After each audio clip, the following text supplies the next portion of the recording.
ちは。グローバルブレインのシンガポールオフィスの佐野と申します。よろしくお願いします。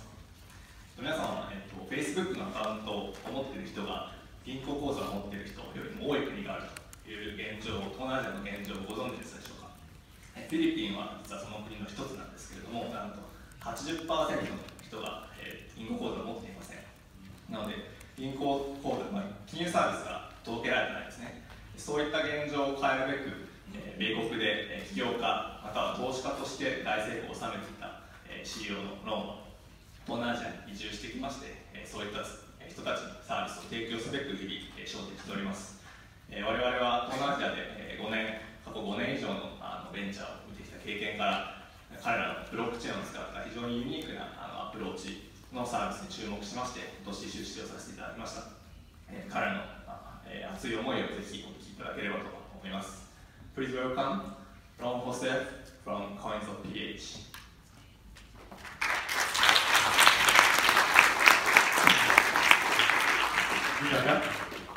So about 4.5 years ago, I left my job at a top-tier venture capital fund out in Silicon Valley with actually one very simple thing in mind. I wanted to build a big company.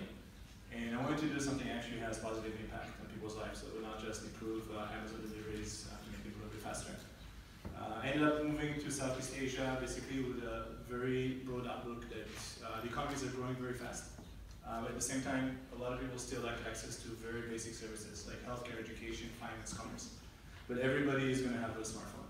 So there's a direct channel to actually do a product for these people. So this is really the key observation. I think Taka mentioned it.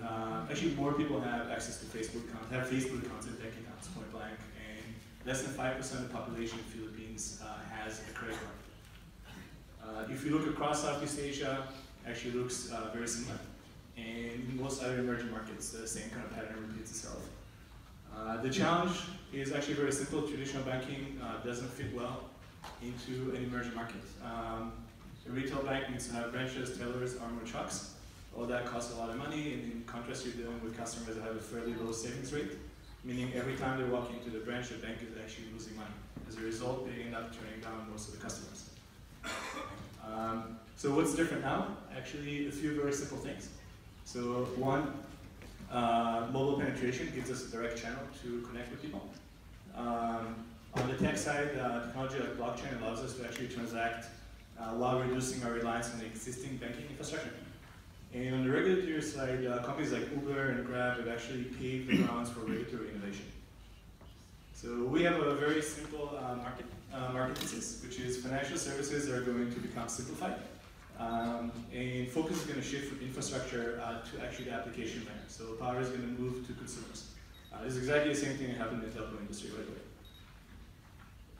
So the way we see banking being re-envisioned is basically rather than providing a bank, you're providing banking services to the customers. Our approach is very simple.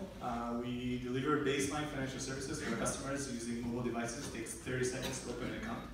And we conduct gradual KYC. Afterwards, we only incur costs when we actually make revenue. We work with third parties, licensed financial institutions to provide underlying services, meaning we're not actually trying to disrupt the banks. We work with them to help broaden their reach to customers they cannot economically reach today. And everything we've done is built on top of blockchain. We have no branches at all. So we've utilized existing infrastructure, but this slide is out. They go with 22,000 cash-in, cash-out locations ranging from 7-Eleven to banks to pawn shops to retail locations where a customer can deposit and withdraw funds. So no footprint of our own. And the first three services we've rolled out are kind of baseline services that people need in the emerging markets, which is remittances, a way to transfer money from one person to another when you don't have a bank account. Bill payment, which today people actually stand in line twice a month and they have to travel actually usually either torrential rain or a scorching heat for 45 minutes to the payment center. So they can do it now directly from their phone and actually buying airtime. And we just rolled out a virtual Visa card. So customers can actually instantly create a Visa card and start shopping online, which they couldn't do before, even if they're unbanked. Most of our customers are fairly young, so 18 to 35. Tech savvy, they're way more comfortable setting up Uber or Skype versus like having to walk into a branch and open an account in the first place. So the medium actually fits very well. We've had pretty good traction so far.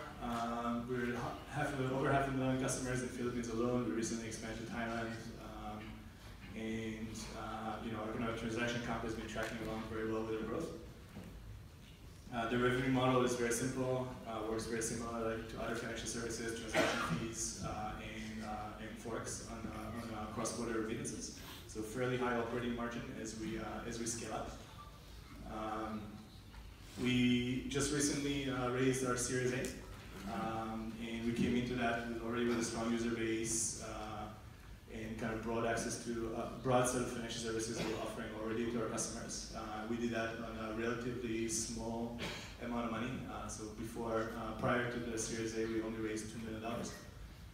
And we're planning this year to focus on expanding into Indonesia and other markets, as well as kind of broaden our reach and grow within our core markets that we're in today.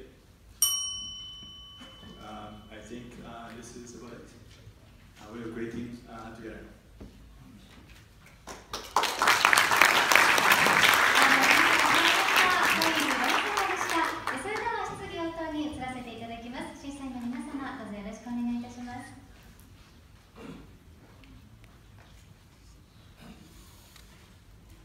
どうもありがとうございました。これ東南アジアがメジャーのマーケットになっていると思うんですけど、クロスボーダーでの国をまたいだような決済も将来的にはされるような予定でしょうか。それとも今すでにそうされているでしょうか。Yes, we have quite a lot of cross-border transactions actually. So some people might be aware Philippines is one of the biggest remittance markets globally, with $26 billion flowing into the country every year and about $30 billion flowing internally.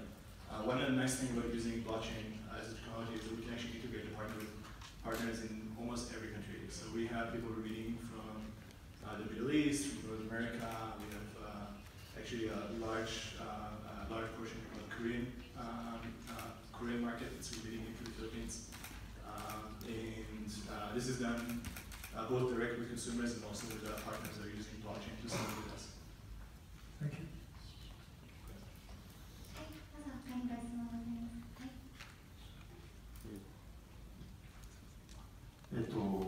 進出する国をですね、どういうポイントで選ばれているのか、最初フィリピンだったと思っていたい、規制とか、どういうところをチェックしているのかと教えていただければと思いま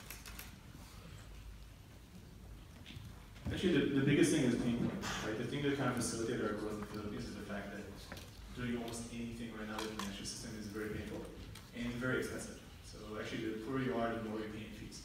So there's a variety of markets kind of exhibit exactly the same conditions, right? It's much harder to penetrate a market like the US or Canada or Japan, where consumers already have very, very good options for payments.